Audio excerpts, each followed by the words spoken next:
केंद्र सरकारकडून देशभरातील शेतकऱ्यांसाठी आठवडाभरात मोठं पॅकेज जाहीर होऊ शकतं। केंद्रीय मंत्रिमंडळाची या आठवड्यामध्ये बैठक होत असून त्यामध्ये संभाव्य 15,000 कोटींच्या पॅकेजला मंजुरी मिळेल अशी माहिती सूत्रांनी दिली आहे। येत्या सार्वत्रिक निवडणुकांच्या पार्श्वभूमीवर हे पाऊल उचलण्यात येणार असल्याचं सूत्रांनी सांगितलंय।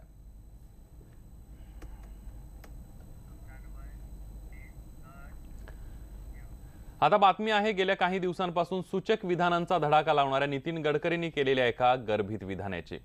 स्वप्न दाखवणाऱ्या नेत्यांनी स्वप्न पूर्ण केली नाही तर जनता त्यांची धुलाई करते अशा अनुषंगाचं विधान नितीन गडकरी यांनी केलंय। नव्यानं स्थापन करण्यात आलेल्या भाजपच्या देशव्यापी वाहतूक संघटनेच्या कार्यक्रमात ते बोलत होते। दरम्यान देशातल्या रस्ते अपघाताच्या आकडेवारी संदर्भात बोलताना मार्च नंतर काय होईल हे सांगता येत नाही असं विधान देखील नितीन गडकरींनी केल्यानं उपस्थितांच्या भुवया उंचावल्या। दरम्यान अभिनेत्री ईशा कोप्पीकरनं भाजपमध्ये प्रवेश केलाय।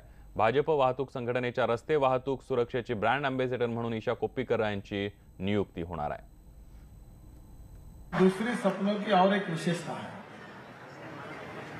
कि सपने दिखाने वाले लोग नेता लोगों को अच्छे लगते हैं, पर दिखाए हुए सपने अगर पूरे नहीं किए तो जनता उनकी पिटाई भी करती है। इसलिए सपने वही दिखाओ जो पूरे हो सकते हैं।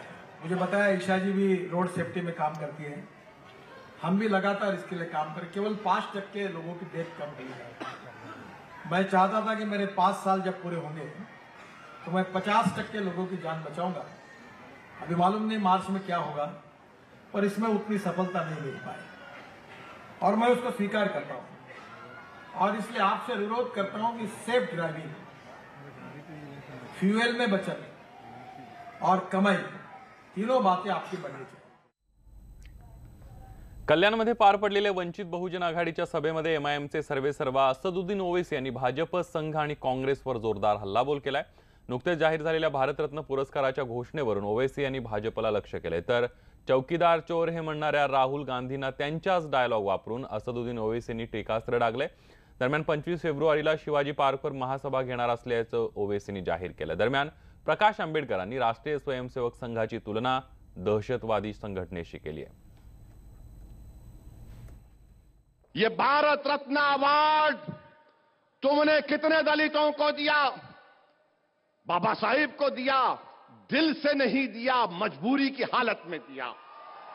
अगर दिल से देते तो पहले दे देते। बताओ तुमने कितने एससीज को दिया, आदिवासी को दिया। अरे तुम हर चीज अपने लिए, जहां मलाई दिखी तुम खा लिए।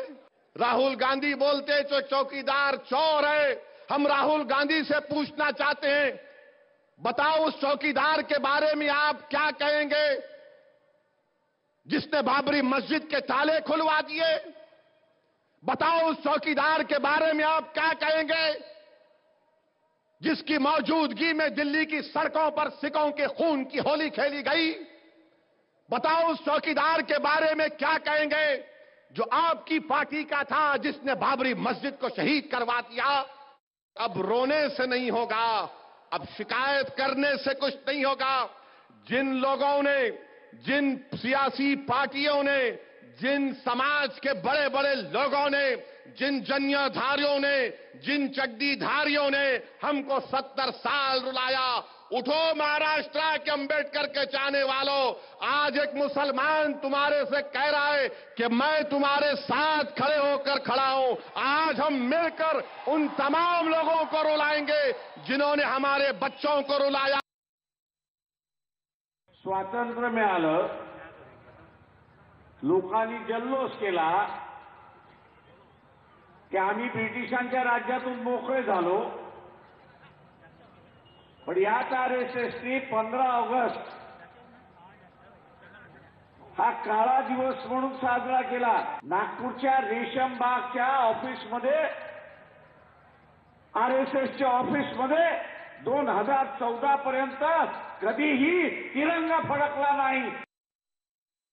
बघूया पुढची बातमी। नुकतंच शरद पवारांच्या मध्यस्थीनंतर मनोमिलन झालेले साताऱ्यातले दोन्ही राजे काल पुन्हा एकदा एकत्र आलेले पाहायला मिळाले। निमित्त होतं सातारा हिल मॅरेथॉनच्या वतीनं उभारण्यात आलेल्या रनर्स पॉइंटच्या उद्घाटनाचं। खासदार उदयनराजे आणि आमदार शिवेंद्रराजेंच्या हस्ते हे उद्घाटन पार पडलं।